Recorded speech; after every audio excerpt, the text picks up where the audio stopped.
paz do Mestre nos envolva hoje e sempre, assim seja.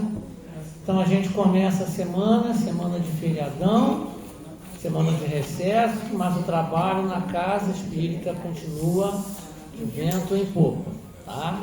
A palestra, os grupos de estudo, a sessão de desobsessão, então a espiritualidade não tem feriado, tá bom? Então sejam todos bem-vindos para essa noite de hoje. Como de praxe, a gente pede para que a partir desse momento desliguemos os celulares e que a gente possa se manter em silêncio, tá? Para que a gente possa se concentrar na palestra, nas mensagens, ensinamentos na noite de hoje. Então a gente pede para que todo mundo a partir de agora desligue o celular, tá? Também fiquemos atentos aqui, concentrados para a noite de hoje, tá? Lembrando a todos que as palestras, elas são gravadas, elas são expostas e ficam lá no canal do GEL no YouTube. Só procurar GEL Nova Friburgo no YouTube e assistir, reassistir as palestras. Também nós temos cortes no Instagram e também temos todos os domingos, a partir das 3 da tarde, na Rádio Comunidade Friburgo FM 104.9, temos o áudio com as palestras todo domingo, para quem quiser acompanhar, tá? Quiser ouvir também. Então, não falta transmissão e comunicação com todos nós, tá bom? Antes da Clélia fazer a leitura, pedir mais uma vez gentilmente para que desliguemos os celulares, tá? Para a gente poder se concentrar aqui na noite de hoje. O texto hoje é sobre fraquezas, do livro de reflexões, Ana Média Márcio Mackenzie. Quando nos entregamos às nossas fraquezas, não conseguimos ver nenhuma luz no final do túnel. Não conseguimos enxergar que toda caminhada é longa, nem sempre suave, e se não lutarmos contra o desânimo, a preguiça, e não nos forçarmos a buscar nossa força interior, fica difícil qualquer ajuda externa. Só enxergamos sombras encobrindo a luz. Qualquer pequeno empecilho se torna um monstro intransponível em nossa vida, minando toda a nossa força. Esse monstro tem um nome, é negatividade. E quanto mais deixamos ela crescer, maior será a nossa luta para derrotá-la. O ideal é não deixarmos o monstro se aproximar, nos mantendo sempre alertas e confiantes sempre que, por pior que seja a situação que nos encontramos, para tudo há uma solução. Com fé, iremos transpor os obstáculos. A espiritualidade jamais abandone seus filhos. Que assim seja, graças a Deus. Então, vamos elevar nosso coração, nosso pensamento para a nossa prece inicial. Gratidão, Senhor Deus, por estarmos aqui mais uma vez reunidos em vosso nome. Agradecemos a espiritualidade superior pelo momento vivido por todos nós. Que essa corrente, essa egrégora de luz e amor nos envolva na noite de hoje, com os estudos, mensagens, as vibrações e orações a todos os irmãos presentes e ausentes, para que nós possamos cada vez mais nos fortalecermos na nossa caminhada, na nossa jornada, em vosso nome, em vosso amor. Gratidão, Senhor, fica conosco hoje e sempre. Que assim seja, graças a Deus. Então, com muita alegria, recebemos o nosso irmão José Henrique com o tema A Superior Justiça. Boa noite, José Henrique. Boa noite, amigos. Boa noite. Boa noite. Não preciso dizer o quanto me sinto à vontade de palestrar nesta casa.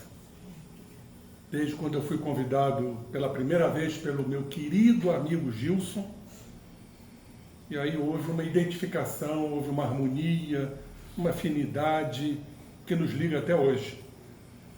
Certamente ele estará escutando do outro lado. Na verdade não é do outro lado, porque é numa outra dimensão, mas que essa dimensão está em nós. Parece-nos que é o outro lado quando não é. Tudo está em nós. Eu prestei muito bem atenção, queria fazer aqui uma abordagem na leitura da nossa irmã Clélia, quando ela nos diz que a sombra encobre a nossa luz. Não foi isso? Nós temos a luz em nós. Mas a sombra, ou as sombras, são tão densas que elas precisam ser iluminadas pela luz que temos em nós. Não quer dizer com isto que estamos iluminados. Daí vai uma distância quilométrica. A que se presta esta luz para iluminar as sombras? Para que a gente as veja. Por isso é uma manifestação de Deus. A luz sendo projetada é um influxo da luz para que possamos ver nossas sombras. Aí sim, ao examinarmos nossas sombras, aceitando-as, vamos começar a jornada de transformação. Aí a caminho da iluminação. Então não confundamos as coisas. Ah, estou me iluminando. Não. Tudo está se clarificando para que as sombras sejam vistas, analisadas, e aí então vamos fazer o trabalho lento e gradativo, desde que aceitamos-las, de transformação. E por isso eu trouxe esse assunto tão inerente aos dias atuais, que eu já faço uma pergunta, quando falamos de justiça. Existe a justiça? O que é justo para mim, de repente é justo para vós? E o que é justo para vós, é justo para mim? Claro que não. Cada um tem uma forma de pensar, de agir, tem conceitos, tem preconceitos. Estamos afivelados a isto tudo. Da mesma forma, o que é ética? É o que é certo e o que é errado. O que é certo para ti, de repente não é certo para mim. Porque somos de culturas, de repente, diferentes. O que é errado para você, pode não ser para mim. Então nós temos que buscar essa superior justiça. Essa sim. Essa é única, ela é inamovível, ela é imperecível, que é a justiça divina. Então nós tivemos, companheiros, um momento aí que nós espíritas temos que colocar dentro, pautado na doutrina espírita. O que aconteceu e continua acontecendo, ontem, por exemplo, foi ontem, né? A Avenida Brasil fechou. Tiroteios. Quem tem a justiça? A justiça é de lá ou é de cá? É justo matar, seja quem for, de lá e de cá? Claro que não. O quinto mandamento que Moisés nos trouxe, naquelas tábuas, por aqueles efeitos que nós conhecemos muito bem, efeitos físicos, está bastante claro lá. Não matarás. Então não existe vítima nem algoz. Esse algoz, de repente, vai se tornar vítima. Nós precisamos abordar isso diante deste assunto, para que não hajam equívocos, inclusive posicionamentos de ordem política e social. Eu costumo dizer, meus amigos, que eu tenho aí mais de 30 anos de estrada fazendo palestras. Eu jamais, em redes sociais, vocês não vão encontrar nenhum posicionamento meu de ordem política. O espírita, ele não deve se expor, ele deve ter conceitos, deve ter posicionamentos, mas Kardec diz isso com muita clareza na Revista Espírita, não trazer a política para dentro da doutrina. Eu sou, em termos doutrinários, apolítico. Eu trago, a minha política é do Cristo. Então não posso acobertar matanças de um lado e de outro. Então, quando eu costumo dizer, e houve um mal entendido numa palestra em outra casa, eu tive que explicar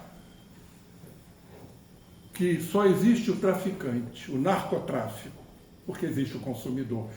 Parece que eu estou defendendo um posicionamento político, quando não estou. Quando não estou. E é uma grande realidade. Por que existe o narcotráfico? Porque existe o consumidor. Não é que o tráfico seja vítima ou o consumidor seja vítima. Todos estão equivocados em guerrear e matar. Mas isso não é só no âmbito de Rio de Janeiro, da Bahia, do Pará. Não. Isso é mundial. Irmãos, eu escutei uma vez um cientista dizendo, isso já tem décadas, que se mobilizasse o maior exército mundial, que era na época, hoje eu não sei, tem conceitos, há controvérsias, mas naquela época o maior exército beligerante eram os americanos. Se houvesse uma mobilização beligerante, ou seja, de guerra, de todo o exército americano, não se combateria eficazmente a droga. Isto é muito preocupante, porque somos pais, somos avós, somos cuidadores, estamos envolvidos nessa questão. E cabe a nós espiritais, que enchemos a boca dizendo, somos os trabalhadores da última hora. E aí eu escuto de alguns companheiros o seguinte, desencarnaram sem, e companheiros dizem, bem feito. Triste ouvir isso, da boca de um espírita. Bem feito? Guerra, matança, isso é bem feito? Mas vão retrucar. Mas como resolver isto? Mediante um armamento bélico impressionante. Nós temos que começar do primeiro passo. E aí entra nós. Entra o espírita. Mas pode entrar também o evangélico, o católico, no combate à violência. Como resolver isto? Não é com violência. Porque o próprio João Evangelista nos diz que violência gera violência. Então não é através da violência. As chamadas guerras para ter paz, isso é uma incoerência profunda. Aonde que guerra vai gerar paz? Serão litigantes? Haverá retaliações? Revides? Então não é pela violência. Isso não entra na minha cabeça de espírito. O que precisamos, dando os primeiros passos, é educar. Aí está a justiça. E vou traçar daqui a pouco um desdobramento que Paulo, o apóstolo, lá nas galáxias, não confundam com galáxias. Galáxia é uma coisa, galáxias é onde habitavam os Gálatas, nos trouxe aqui para entendermos o nosso processo evolutivo. Mas eu pontuo e assinalo. Educação. Eu digo isso, claro que alguns vão transgredir, isso faz parte. Mesmo num lar pedagógico, mas nós somos exemplos para os nossos filhos. Eu digo isso pelos meus próprios filhos, educados, corteses. Meu filho trabalha na prefeitura, recebe inúmeros elogios, embora seja um fiscal de tributos, cumprindo a lei. A lei tem que ser cumprida e não corrompida. Mas por quê?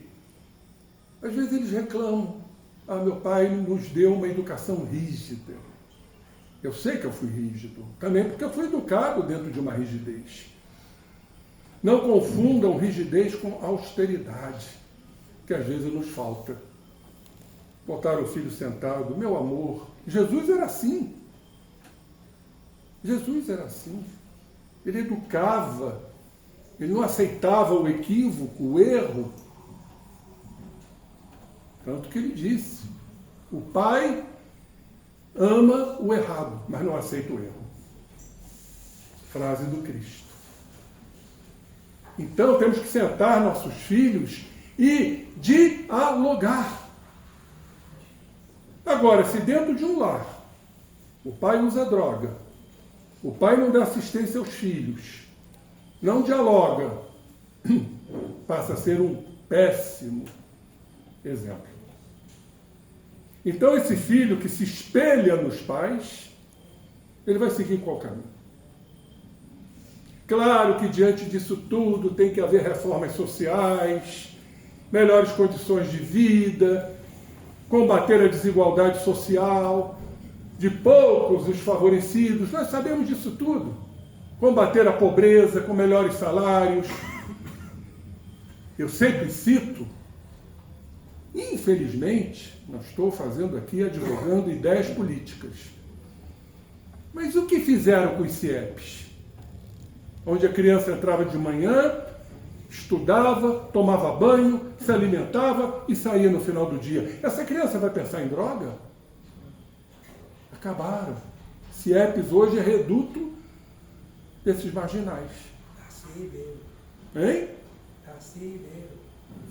Não vou citar nomes.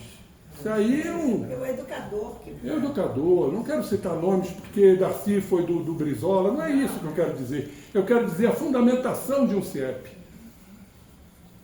Então, companheiros, volto a cair na mesma tônica. Educar. E nós temos este embasamento. Nós temos o conhecimento do Evangelho. Vocês estão sempre aqui. São rostos conhecidos. Todo mês eu venho aqui e olho para as mesmas pessoas. Educar. Se houver uma educação, como meus filhos, como os filhos da Clélia, de outros aí presentes, né, não haverá o desvio, não haverá a busca. Por que uma criatura busca droga? Influências, amizades. Eu tive amizades onde eu morei na Tijuca há muitos anos, de companheiros que usavam cannabis. E nunca provei o cannabis. Nunca. Porque eu tive uma formação moral forte, concisa, consistente. É isso que nós temos que passar para os nossos filhos, porque aí está a salvação. O dia que não tiver consumidor, vai acabar o tráfico. Eles vão vender para quem? Isso é muito claro. Claro que isso daí, companheiros, isso vai levar muito tempo.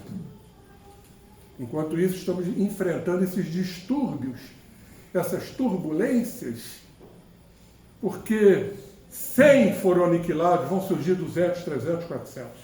É igual um formigueiro. Então, nós espíritas temos que colocar isto. E o caminho é um só, educação moral. Fazermos de nossos rebentos homens de bem. Chico Xavier tem uma frase que eu gosto muito, né? Que se cada um acender o fósforo, o mundo fica iluminado. É difícil acender um fósforo. Claro que não estou querendo comparar em educar, em debates, em discussões. Discussão não significa agressões. Cada um tem seu posicionamento. Nossos filhos também têm posicionamentos. Agora, nós que somos os gestores, não podemos concordar e nem darmos péssimos exemplos dentro de casa. Pais ausentes, pais viciados, pais corruptos, porque vamos gerar que tipo de filhos? Isso vai se disseminando, mas não é só Rio de Janeiro, nada disso, é mundial. mundial. Bom, vamos lá, depois desse introito, que eu acho que é muito importante nós respaldarmos a importância da educação moral. E claro, se formos seguir orientações, são as de Jesus. Onde estão os princípios ético-morais inamovíveis, intocáveis, imperecíveis? Cadê o Evangelho? Está por aí, né? Agora, não é um atributo só do Espiritismo, de entender a reencarnação. Não. É um atributo de outros segmentos. Porque certa vez eu escutei de um grande companheiro, médium, que era o pai do Dr. Paulo César Frutuoso, que disse para mim numa reunião: no mundo espiritual não existe religião, lá é só Deus. Então não temos que achar que a doutrina espírita, até porque Emmanuel diz isso, que o espiritismo não será a religião do futuro, mas o futuro das religiões. Então, dois conceitos básicos estão faltando, mas já estão sendo olhados. Quais são os 5 princípios que nós conhecemos, né, da doutrina espírita, chamado postulados espíritas? Existência de Deus. Não é só o espírita, é o católico, é o evangélico, é o budista. O budista vê Buda como Deus. Vamos assim entender. Existência e sobrevivência da alma, também inerente a todas as religiões aqui citadas. Pluralidade dos mundos habitados. É uma frase do Cristo que está na Bíblia. Há muitas moradas na casa do meu Pai. É um absurdo entender esse universo exponencial achando que só tem vida aqui na Terra. Nós somos um paupérrimo planeta que depende do Sol, que é uma estrela de 5ª grandeza, de uma galáxia chamada Via Láctea. Via Láctea. Só fui testar o homem. Ele estuda. E olha, gente, segundo a ciência, com seu conhecimento, eles dizem que existem bilhões de galáxias, com bilhões de estrelas, com bilhões de planetas, e Deus constrói o tempo todo. Será que é um privilégio ter vida só aqui? Mesmo essa vida material, densa? Não existem planetas em iguais condições? Claro que existem. 3 postulados aceitos por todas as religiões. Faltam 2. O primeiro deles, comunicabilidade dos espíritos. Isso já vem de longa data. No tempo da Inquisição, os queridos amigos padres faziam reuniões mediúnicas dos sótãos, ou nos subsolos, melhor dizendo, das igrejas. E hoje a ciência nos traz, advento trazido pela ciência, a mediunidade, a comunicação com os espíritos, já está no código genético. Então, a não comunicabilidade dos espíritos está sendo desbancada. Só falta uma, e mesmo assim existem inúmeros estudos, que não é de agora. Os Vedas, 3.000 anos antes de Cristo, os Upanishads, já pregavam a reencarnação. Que tentaram abolir da Bíblia de todas as formas. Não conseguiram. Porque é bastante claro que Nicodemos disse, aliás, Jesus disse para Nicodemos: em verdade vos digo que para atingir o reino dos céus é necessário nascer de novo. Então nós estamos chegando a esse consenso. É uma questão de tempo. Por isso a doutrina espírita se apoia nesse tripé: ciência, filosofia e religião ou moral. É uma questão de tempo. Indiscutivelmente. E nós, que já trazemos todos esses conceitos, trazemos, de certa forma, conhecimentos doutrinários evangélicos, temos a responsabilidade sobre aqueles que nos sucedem. E se cada um fizer seu papel, é uma questão matemática, que eu chamo de progressão geométrica. Não é nem progressão aritmética, é geométrica. Nós vamos difundindo a moral pelo mundo. E nós sabemos como tudo isso funciona. Muitos desses vão desencarnar e não retornarão. Está bem claro lá no Evangelho, eles irão para orbes onde há prantos e ranger de dentes, para cumprir, mesmo com seu grau de evolução intelectual, eles vão cumprir resgate. Como é que essas criaturas tão inteligentes usam a inteligência para o mal? Utilização, por exemplo, de armas sofisticadas. Eu não tenho condição. Se me der aqui eu ia dizer um bacamarte, não é? Mas é inteligência para o mal. Eles mexem com a informática como poucos. Então, meus companheiros, aonde nós estamos querendo chegar? Na educação. E temos que ser firmes, não sermos violentos, mas sermos firmes. Jesus diz no seu Evangelho, sim, sim, não, não. Tem hora que temos que dizer não. E muitos pais dizem sim, porque é o meu filhinho que não pode ouvir a palavra não. Aí ele cresce e vai ouvir o não da sociedade. O que acontece?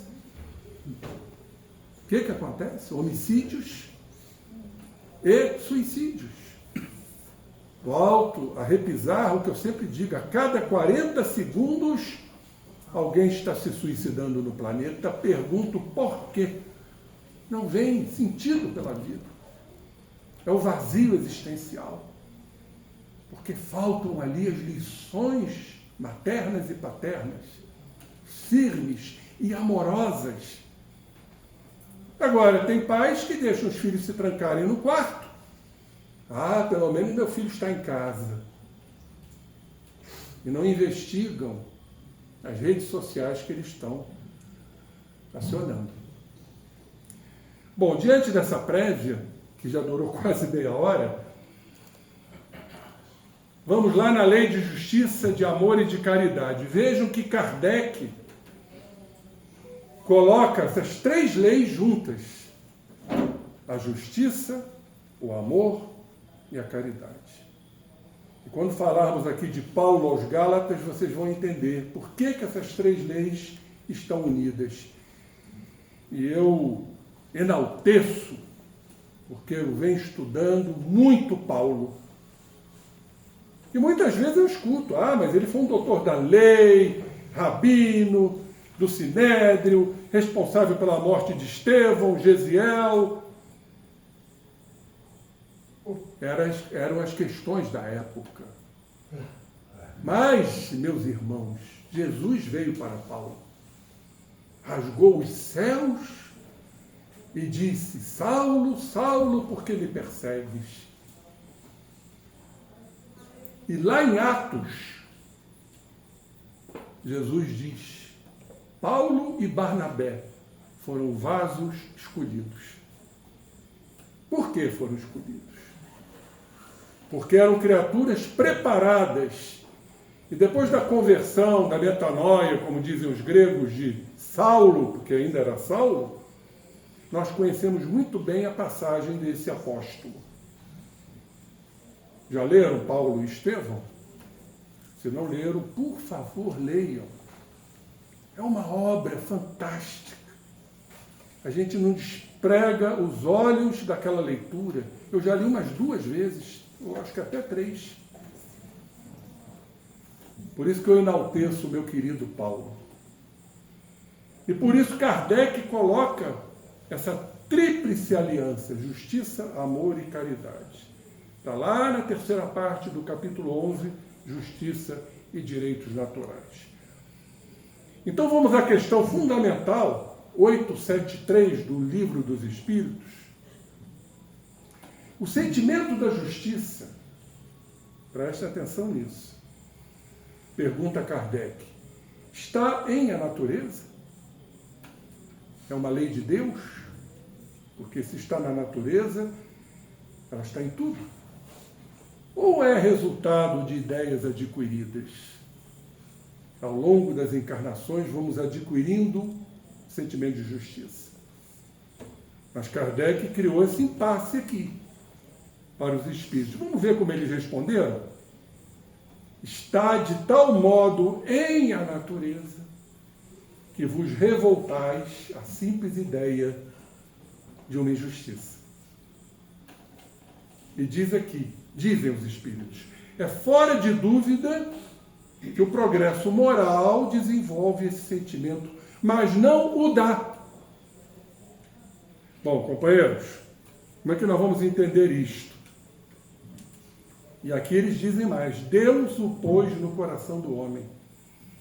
Então, todos nós que fomos criados simples e ignorantes, Deus já colocou a justiça em nossos corações. E claro que os processos, e aí temos que entender a reencarnação, nós vamos desenvolvendo o progresso moral. Ainda bastante debilitado, primevo, selvagem em muitas criaturas, mas vamos desenvolvendo a inteligência, vamos reencarnando um pouquinho melhores, para que desenvolvamos pela moral a justiça que já está em nós. Vamos voltar ao início da nossa fala. O que é que Jesus diz a respeito do reino de Deus? O reino de Deus não encontra-se nem aqui, nem acolá. Encontra-se em vós. Então, se nós descumprimos o 5º mandamento que Moisés nos trouxe, matando, porque é muito claro, não matarás. Estamos matando simbolicamente Deus. Vocês têm ideia disso? O mesmo Deus que está em mim, na Clélia, no Carlos, que já tem um certo desenvolvimento intelecto-moral, está naqueles companheiros, naqueles que foram dizimados por culpa deles próprios, claro. Era uma guerra. Então não podemos, nós espíritas, jamais atribuir a morte para quem quer que seja, porque estamos matando Deus, simbolicamente falando, porque Deus está em todos. Então, Deus está em nós, a justiça está em nós, que vamos desenvolvendo e desdobrando através das reencarnações. E dizem os amigos espirituais aqui, daí vem que frequentemente em homens simples e incultos se vos deparam noções mais exatas da justiça do que nos que possuem grande cabedal de saber.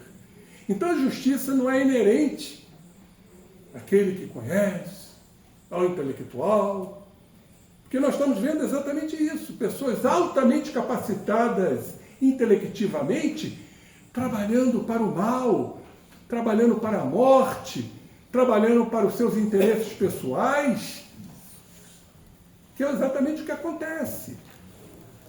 Seja lá na Ucrânia, seja na faixa de Gaza, seja no Rio de Janeiro, sejam nas convulsões sociais, nas guerras urbanas. Está bastante claro isso. Pessoas intelectuais, sem, claro, conhecimento moral, trabalhando para dizimar, exterminar. Mas aí, Kardec, não satisfeito, e isso é que tem que ficar realmente registrado em nossas mentes, na nossa acústica mental. 875. Por isso que eu perguntei no início, o que é a justiça? E Kardec faz a mesma pergunta, como se pode definir a justiça? E aí nós vamos englobar tudo isso que aqui foi falado. E os espíritos trazem claramente a resposta, dizendo o seguinte: a justiça, meus irmãos, consiste em cada um respeitar os direitos dos demais. Aonde nós não somos justos? Quando apontamos o dedo, quando acusamos, quando nos posicionamos, quando humilhamos. Apontar o dedo significa julgar.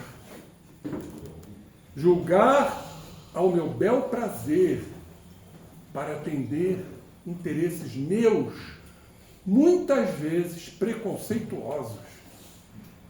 Até porque eu trouxe isto também, de educações pervertidas, desregradas e de outras existências.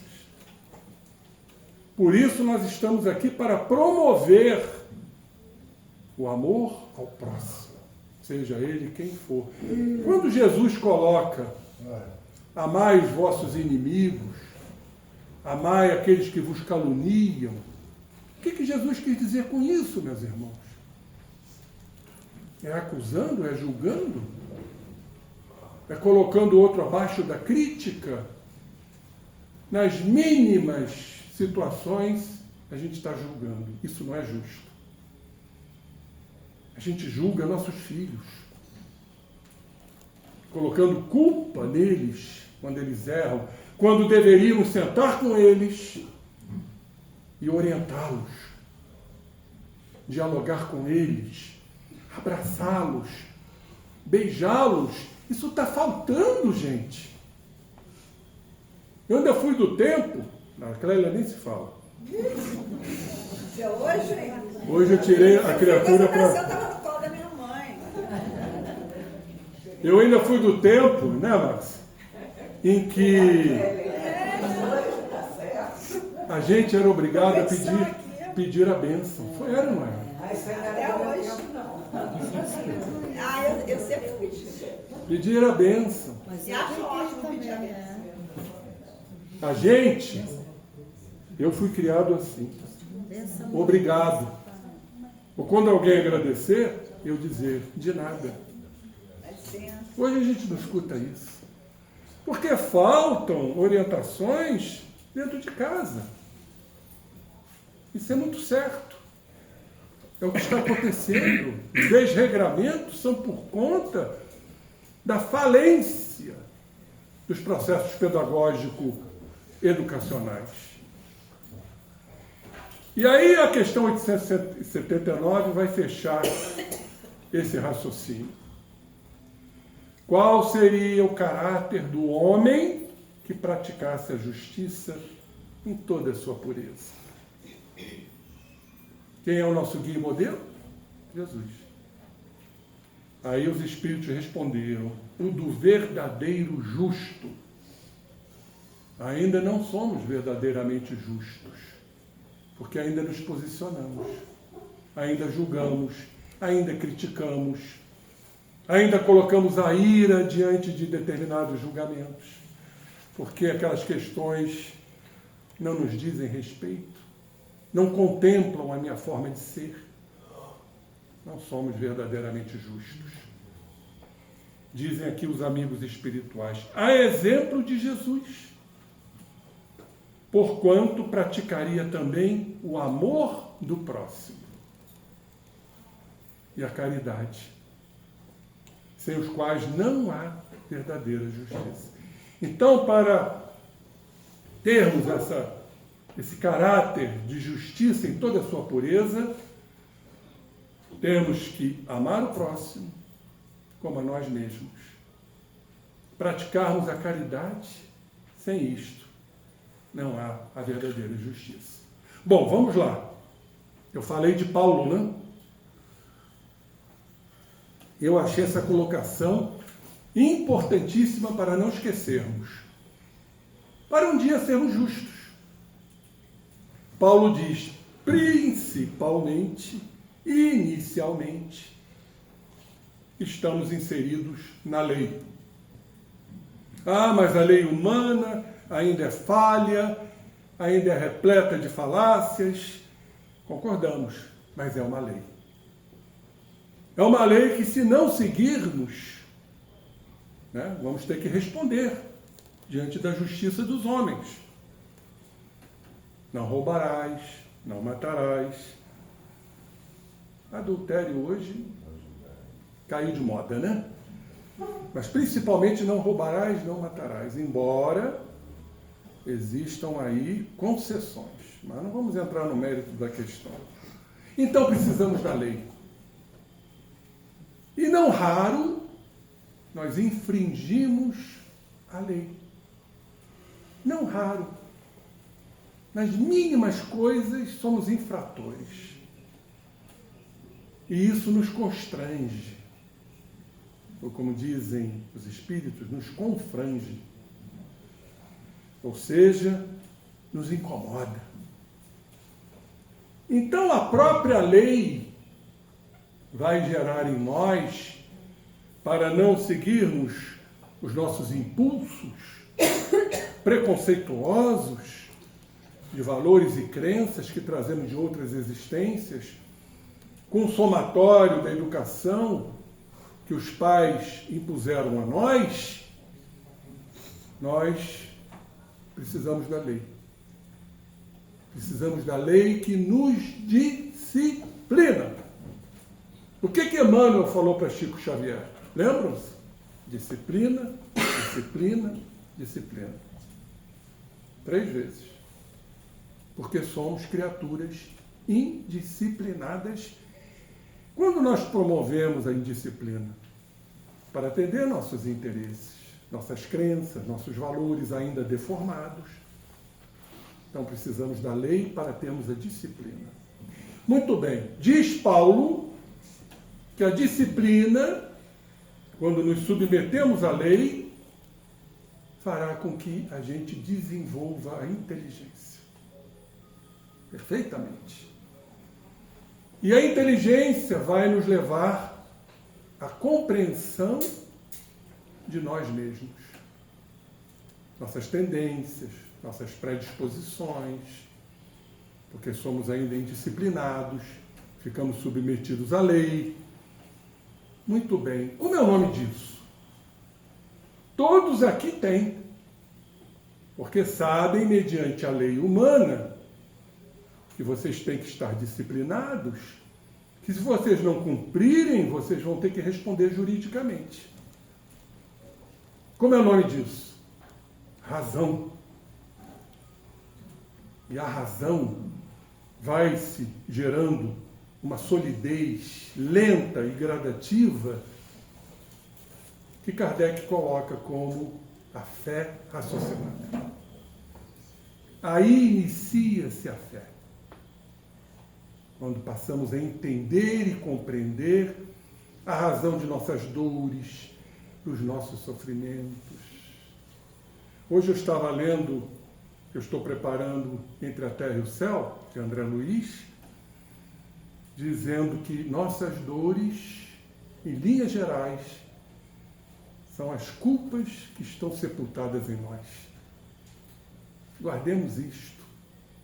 As dores morais estão ligadas às nossas culpas, sepultadas em nós, quando nós infringimos as leis do Pai. Que as igrejas chamam de pecado. Pecado é se desviar da lei. Vem do grego amartia, errar o alvo. Então vamos ter que responder por isso. Quando não cumprimos as leis que o Pai nos traçou e que Jesus nos trouxe. Está no Evangelho. Então começamos a trabalhar a fé. Por que será que Jesus disse que se a fé existisse do tamanho de um grão de mostarda, que é o menor grão da face da terra, nós removeríamos as montanhas, que são as nossas montanhas? Por que Jesus disse isso? Porque ainda isso é minúsculo em nós, que ainda somos indisciplinados, revoltados, diante da lei que nos incomoda. Olha a presença da dor aí, do sofrimento. Mas vamos trabalhando esse lado racional, esse lado de compreendermos, discernirmos. Nós já temos uma inteligência para entendermos os princípios éticos e morais que o Cristo nos deixou. Por isso que Kardec diz que a fé raciocinada, inquebrantável, é aquela que encara a razão em quaisquer épocas da humanidade. Então tudo converge. Fé raciocinada. Como é o nome disso, meus irmãos? Que Joana de Ângeles fala em inúmeras obras, principalmente da série psicológica. Chama-se autoamor. Então, quando trabalhamos esse poder de discernimento, de compreensão, de autoanálise, de autoexame, meu Deus, eu errei. Mas não é cairmos na tal culpa tormentosa, eu não deveria ter errado. Gente, nós erramos, vamos nos perdoar para que possamos não errar mais à frente. E mesmo que voltemos a errar, vamos trabalhando em cada situação o auto-perdão. Não foi isso que o Cristo nos disse? Perdoai não 7 vezes, mas 70 vezes 7 vezes. Olha aí a profundidade da frase do Cristo. É nessas idas e vindas que vamos ampliando o nosso conhecimento e a nossa moral. Que não acontecerá, isto é impossível, numa só encarnação. Isso é profundamente incoerente e impraticável. Que me desculpem os irmãos de outros segmentos, que pregam a unicidade das existências. Então é o auto-amor. Quando eu me compreendo, quando eu me entendo, quando eu me analiso, quando eu estou atento, vigilante, às minhas reações, as mínimas que sejam. Eu sempre digo às vezes, deu uma topada na cadeira, gente, meu Deus, eu sou um desastrado. Isso é culpa. Qual o problema de você dar uma topada na cadeira? Não podemos ficar imprimindo e alimentando as culpas que trazemos em nós. Esta frase do livro Entre a Terra e o Céu é de Clarencio. É ele que nos diz que a culpa é o que realmente gera dor. A dor, mas nem sempre, são as culpas que estão sepultadas em nós. Clarencio falando para André Luiz. Então é esse o trabalho. Por que Jesus nos colocou a trilogia básica? Amar a Deus sobre todas as coisas, ao próximo como a ti mesmo. E aí eu pergunto, como vamos amar o próximo se a gente não se ama? Se a gente o tempo todo se critica, se culpa, se açoita, se vergasta, porque não trabalhamos a disciplina e não trabalhamos a compreensão de nós mesmos. Aí sim, quando a gente se ama, quando a gente se compreende, quando a gente se aceita, nós vamos parar de ficar projetando no outro, que a gente faz isso o tempo todo. Eu vou aqui ler na íntegra o que o meu querido Carl Gustav Jung nos fala, e prestemos atenção nisso, no livro A Natureza da Psique. E tem uns que dizem que ele não era espiritualizado. Projeção. Olhem só. Ele diz o seguinte: cum grano salis, em latim quer dizer com uma pitada de sal, para não dizer de veneno, sempre vemos nos nossos oponentes nossos erros inconfessáveis. Excelentes exemplos disto podem ser encontrados em todas as disputas pessoais. Olhem só, acabamos de falar isto, acusação, crítica. Tem pessoas que acordam criticando e dormem criticando. Porque é tanta culpa que essa criatura traz, que incomoda, que ela tem que projetar isto. Tem que encontrar um responsável, que não ela. Tem que encontrar, como a gente diz, tem um livro desta grossura, o título é Bode Expiatório. Temos que encontrar um bode expiatório para, equivocadamente, acharmos que estamos nos eximindo da responsabilidade. Pelo contrário, eu vou chegar lá já já, porque quando eu li isto, eu falei, meu Deus, Jesus quis dizer isto. Continuando. A menos que sejamos dotados, diz Jung, de um extraordinário grau de autopercepção, ou seja, percebermos, jamais poderemos ver através de nossas projeções. Sabem por quê? Porque isso é do inconsciente.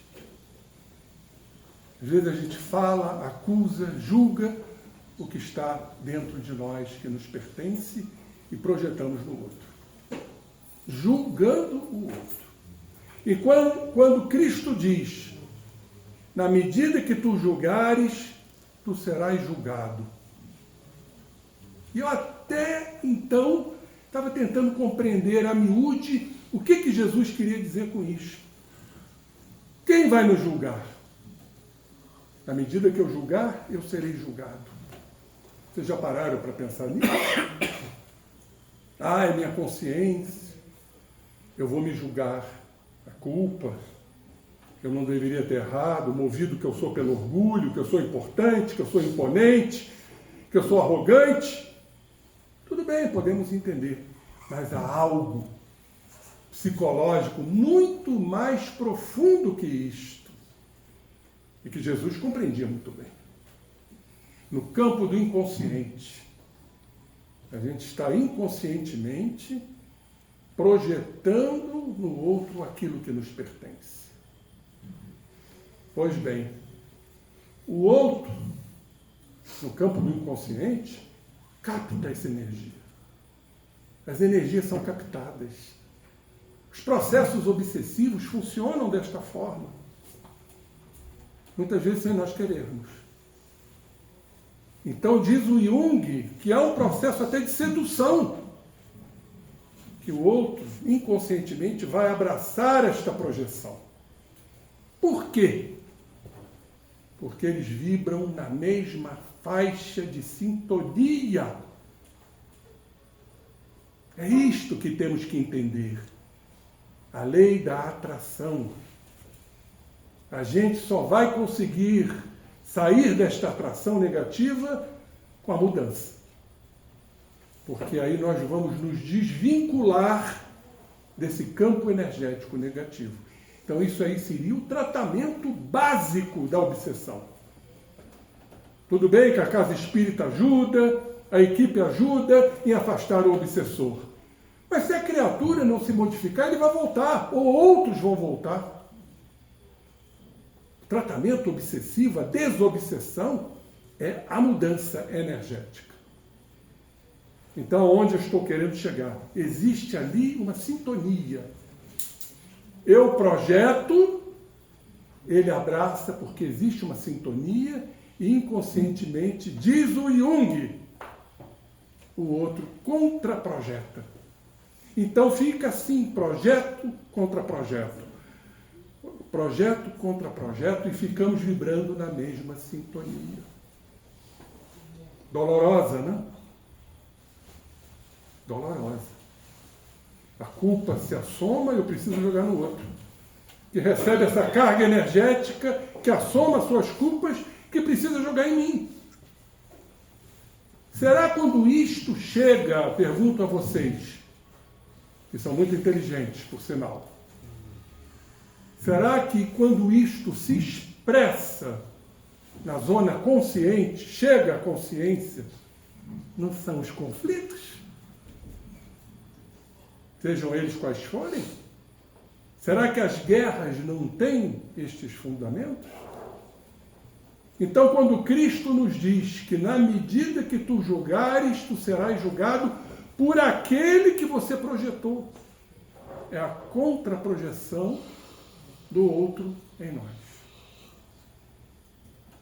Companheiros, a culpa, quando ela é projetada, não é eliminada. Isto é uma vã filosofia. Ela se expande, energia se expande, se irradia, sem perder a sua raiz, a não ser que trabalhemos a raiz. A solução é o trabalho da raiz, para não mais projetarmos no outro, para sermos o que nós somos. É o autoconhecimento. É pelo autoconhecimento e pela autoaceitação que aí entra a vontade, entra a inteligência, entra a compreensão, que Paulo diz: só vamos amar o próximo se nos amarmos. E aí, terminando esta sequência do Paulo, ele diz: aí seremos justos. Porque nos amamos, passamos a amar o próximo, e vejam bem, isto é algo importantíssimo entendermos. Ninguém vai virar santo da noite para o dia. É um trabalho de descondicionamento, desimpregnação, como diz a Joana. A cada encarnação, vamos eliminando condicionamentos.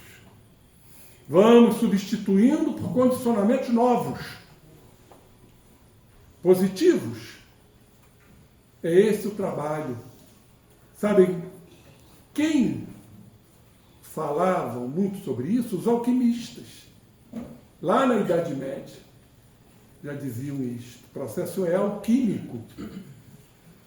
Ou seja, vamos nos integrando para diluirmos nossas sombras. Aí entra o que eu disse lá no início, a iluminação. Não é que estejamos nos iluminando, é a iluminação de nossas sombras, dos nossos delitos, dos nossos comprometimentos. Isso é lento, é gradativo. A própria Joana diz isso num dos seus livros, que agora eu não me lembro, que ela diz: cada encarnação é uma virtude a ser adquirida e está de bom tamanho. Eu até brinco: Joana, não é meia virtude, não. Porque uma virtude já é muita coisa. Tá os nossos condicionamentos. Então Paulo traz esta sequência, vou repeti-la, para que a gente não se esqueça. Lei, disciplina, razão, fé raciocinada, auto-amor, amor ao próximo, justo com o próximo. Será que Kardec, baseado em Paulo, ou ele mesmo, espírito altamente evoluído, não conjugou as três leis num capítulo só? Lei de amor, justiça e caridade. Será que por conta disso tudo nós passamos a entender profundamente que fora da caridade não há salvação? Muitos pensam: vou fazer a caridade, a cesta básica, a campanha do berço, campanha do quilo. Ótimo, ótimo, vamos nos sensibilizando pela lei do amor. Mas a caridade é muito maior do que a gente pensa. Até na respiração, que você faz aqui, sob assistência da nossa irmã, nós temos que pensar que quando estamos exalando, através da expiração, vamos imaginar que esta energia, este CO2, estará sendo utilizado em prol de uma criatura necessitada. Mas CO2, dióxido de carbono, CO2 não tem O2? Até a química nos mostra uma molécula de carbono e duas de oxigênio. E nós sabemos perfeitamente bem que o oxigênio é rico em ectoplasma, é rico em fluido vital. Por que a respiração boca a boca, executada pelos meus colegas, salvam vidas? Porque nós estamos injetando ali pela respiração boca a boca CO2, rico em oxigênio. Eu já fiz algumas respirações boca a boca em postos de urgência. O coração volta a bater. O coração precisa de oxigênio. Então, quando a gente imagina respirar profundamente, receber, iessar, respirar ao largo, vamos fazer isso diariamente, andando na rua, não é só aqui dentro, não. Recebemos essas bênçãos divinas, do oxigênio que vai penetrar em todos os nossos compartimentos, que a gente chama de campos pleuropulmonares, ou seja, riqueza de ectoplasma, e essa Jesus a nos abençoar. Vamos imaginar na expiração a doação para aqueles que estão necessitando de fluido vital. Olhem só a importância da caridade. Então temos que compreender, para fechar esse raciocínio, que Paulo nos trouxe, para sermos justos. Mas como combater a projeção, profilaticamente evitando a contraprojeção que foge à nossa consciência? Muitas vezes isso se expressa conscientemente, criando os atritos e os conflitos entre as criaturas. Mas o campo maior é do inconsciente. Como diz o Jung, só tem uma forma, é começarmos a nos trabalhar. Porque a partir do momento que eu me conheço, a partir do momento que eu me aceito, a partir do momento que eu começo a trabalhar a transformação, eu vou seccionar a projeção. E o outro, então, não receberá esta projeção. Isto é caridade. Isso é suprema justiça iniciante. Claro que um dia seremos como Cristo, a superior justiça. Mas Cristo é o Cristo. Mas Ele nos aponta. Ele nos aponta.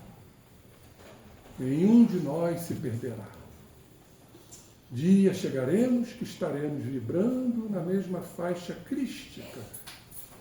Espíritos de luz, sem precisarmos julgar, criticar, projetar, para que não haja contraprojeção. E aí, então, estaremos melhores, com certeza, cumprindo todo esse desdobramento que Paulo nos trouxe.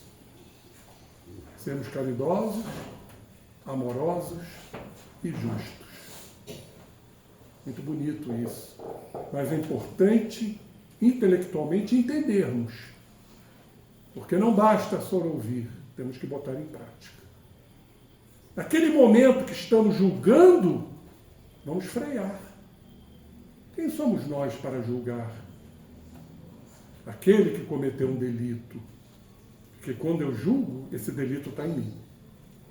De alguma forma, se não é nesta existência, em outras, cometemos o mesmo desatino, o mesmo desregramento.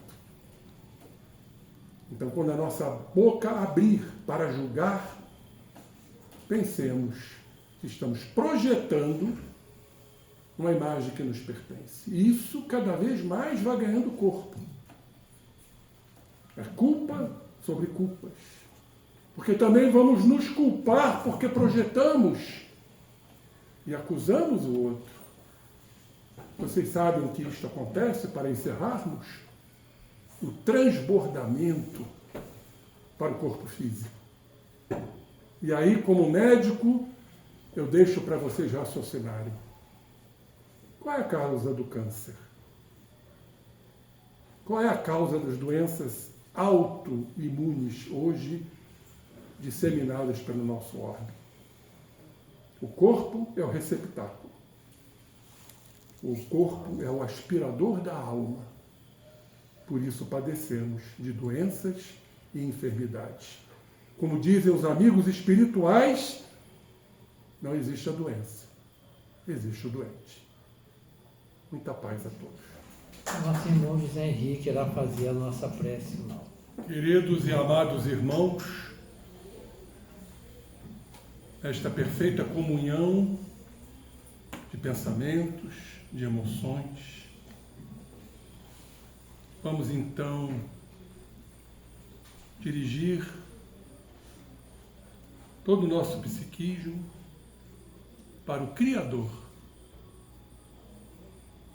Deus, o amantíssimo Pai, que nos criou, esculpindo, semeando em nós a graça. Entendendo que todos nós temos a graça. E agradecermos esta graça que está em nós, que precisa ser adubada, sedimentada, para que de uma semente vire um arbusto e de um arbusto vire uma grande árvore para se espraiar, soltar seus aromas, suas essências, engalanando a todos, a toda a humanidade. Só temos a agradecer ao Pai. E que possamos, diante disso, sermos instrumentos, pelo livre-arbítrio que temos, de difundir tudo isto para todos os seres da natureza, do reino mineral, vegetal, animal e hominal. Os que ainda se encontram em nossa retaguarda, assim como no próprio reino hominal, para infundirmos energias naqueles que sofrem, naqueles que ainda não te entenderam, Jesus, naqueles perdidos, desorientados, que estão aí padecendo em leitos de dor, num sistema prisional, reclusos, aqueles que estão na mendicância, em suma, aqueles que sofrem. Não podemos, Mestre amado e amantíssimo Pai, esquecermos esses queridos irmãos que foram criados, como nós, por Ti, Pai amado. É este o caminho da caridade, da prece, dos bons pensamentos, que irão robustecer o nosso planeta, o nosso orbe, ainda inacabado, ainda em construção, mas que certamente pela evolução será um planeta ditoso, feliz, pela própria evolução planetária da matéria, aonde este orbe será habitat de espíritos mais sublimes e mais credenciados. Ficamos tão felizes, Pai amado, de entendermos que só através da reencarnação atingiremos esses patamares, esses objetivos. E que nós façamos a nossa parte, a cada dia, a cada instante. Trabalharmos nossas questões morais, nos aproximando de Ti, Jesus, e consequentemente do Pai. E lá chegaremos. Aí está o grande enlevo arrebatador, entendendo que lá chegaremos na condição de espíritos puros, como Tu, Jesus. E seremos os grandes construtores das órbitas, dos planetas em formação, com as nossas questões racionais, de inteligência e morais. Isso tudo é motivo para só agradecer, porque fomos criados, Pai amado, quando muitos ainda não foram criados, mas serão criados. É motivo de muita alegria, de muita satisfação, de muito arrebatamento, a caminho da plenitude. Que façamos a nossa parte. diante do apresentado, que certamente penetrou no âmago de nossas almas, e possamos então pedir humildemente a permissão para encerrarmos a nossa reunião desta noite. Querido Pai, Mestre Jesus, só temos uma palavra a dizer, agradecendo. Muito, muito obrigado. Que assim seja. Antes da gente encerrar, a Clélia tem um informe para passar para todos. Bom, gente, olha, a gente está terminando de fechar todas as cestas. Falta ainda shampoo e condicionador. Quem puder contribuir ainda, né, quiser participar desse trabalho que a gente faz, nós estaremos aqui na segunda-feira. Queríamos também convidar que você estendesse o convite a outras pessoas, porque temos casos, muitos casos, infelizmente, de pessoas com problemas de alcoolismo, com problemas de droga, e que a gente tem assim, uma preocupação muito grande, apesar de fazermos o trabalho espírita, é preciso que haja um trabalho mais constante. E o grupo de alcoólatras anônimos se comprometeu e pediu, né, licença para virem aqui falar do trabalho que eles realizam, que é um trabalho excelente. E é um trabalho anônimo, né, e as pessoas que entram, elas entram no anonimato, mas eles fazem um trabalho muito bom e que tem tirado muita gente mesmo do alcoolismo e de outras drogas. Então, convidar vocês aqui para trazer aquelas pessoas que têm o vício do alcoolismo ou mesmo das drogas, que possam comparecer. Eles vão estar presentes aqui na segunda-feira, tá bom?